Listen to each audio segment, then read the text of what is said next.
So, Kechari Mudra, and again in earlier tantric texts there are Kechari Mudra is taught, and normally it's a hand gesture of some sort. But within these Hatha Yogic texts, in fact we get a very brief description of it here. Next, the yogin should turn back his tongue and hold it in the hollow in the skull while looking between the eyebrows. This is the sky roving seal, Kechari Mudra. And it's sort of, there's all kinds of linguistic puns going on. It suits, the name suits the practice very well. Kechari originally is a type of yogini, and it means one who, it means it's a feminine word, so it's a yogini who flies through the sky.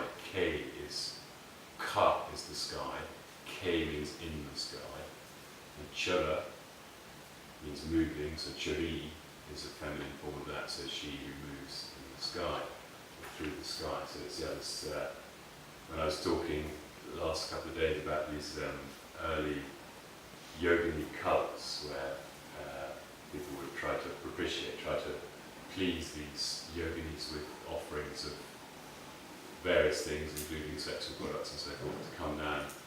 One class, one group among the 64 yoginis are the Kecharis, and they're normally the top, they're the kind of most powerful.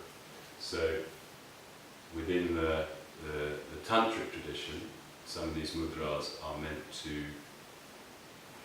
either do the same thing to kind of gratify these Kecharis, they come to you and give you boons, or they're meant to make you assume their form, their consciousness, or make your consciousness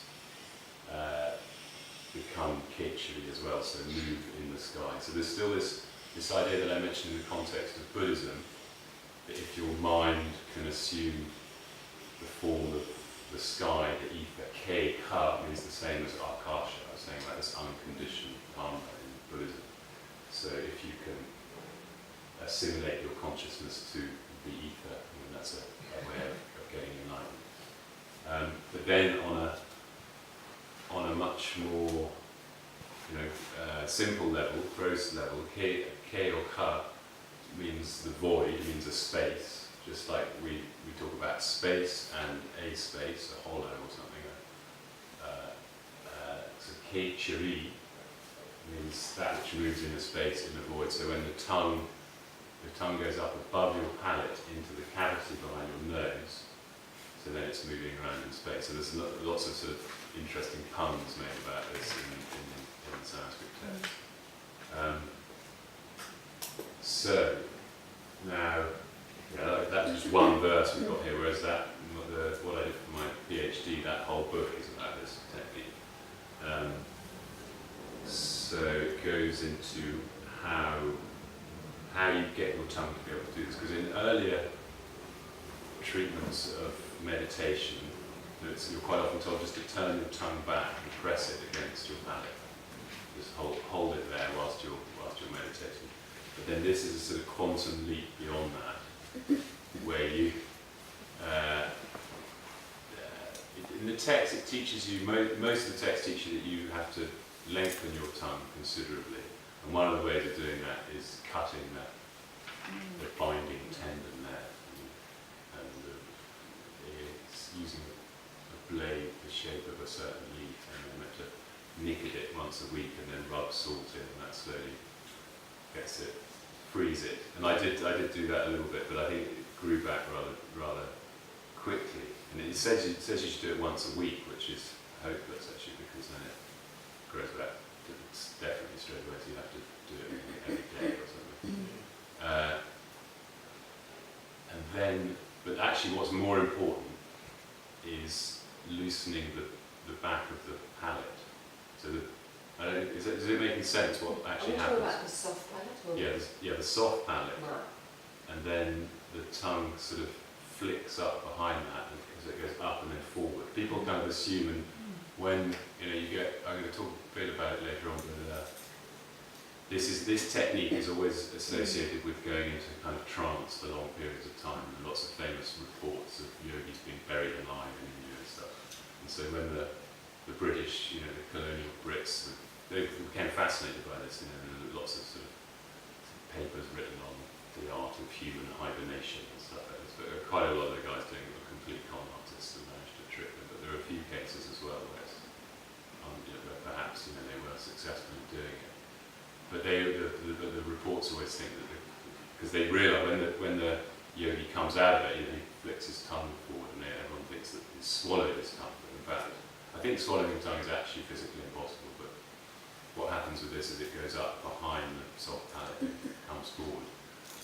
And so, like I was saying, if your tongue gets really long, which mine hasn't done, you can block your nostrils off from behind, so you don't need to use your hands when you're doing it. Up at the sinus level. Yeah, exactly. So kind of Agna chakra, or is that a part of it? Yeah, exactly, up there. So yeah, it's kind of, and people have interpreted as you're tickling your pineal gland with your tongue, like we were talking about yesterday. But I don't think that's necessarily the idea of what's going on. But what I mentioned yesterday, these kind of two different paradigms of what people are trying to do with these techniques. One of them is to seal off.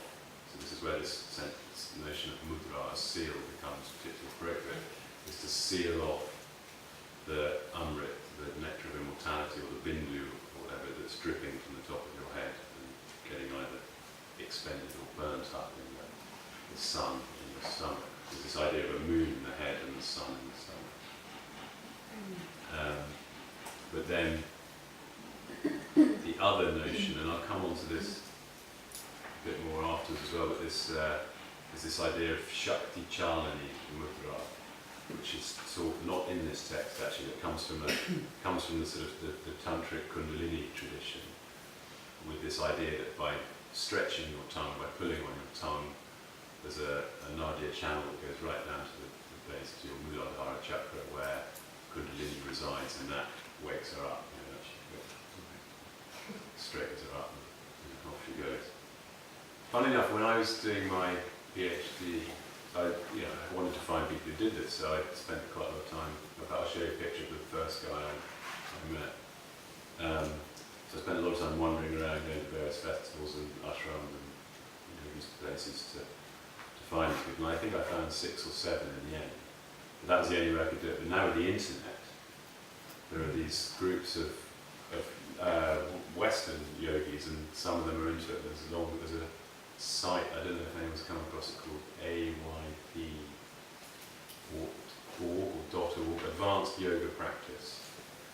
And it's the guru is someone called Yogani, but he's anonymous, which is quite interesting itself. He never kind of appears to, he never appears in public. He writes books and he writes stuff on this website, and there's a bunch of people there who have got right into Kechari Mudra.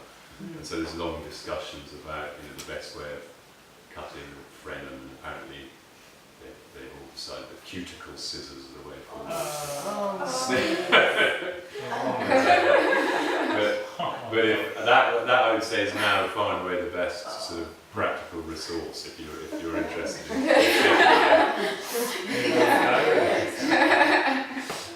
Well, I remember, obviously for a while I was very interested in all these things, and I remember hearing about Gene Simmons, who's the lead singer of Kiss, band Kiss, yes. And he had his done. Yes, so very a long. really long time. Okay. He had it done, absurdity Yeah. by a doctor. Not for spiritual reasons, but for I don't rock think and so. roll. Rock and roll. Religion, The interesting thing if you're meditating, to turn the tongue back anyway, and think about that. But when What it feels like.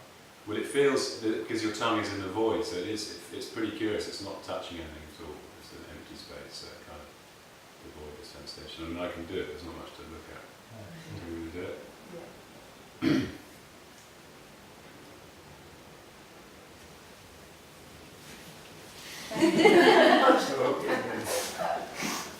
Oh, wow. So it's going through the space. What happens? It's odd because it doesn't quite. There's this strange thing that happens is that your mouth fills up with saliva if you hold it for a long time because you can't really swallow it.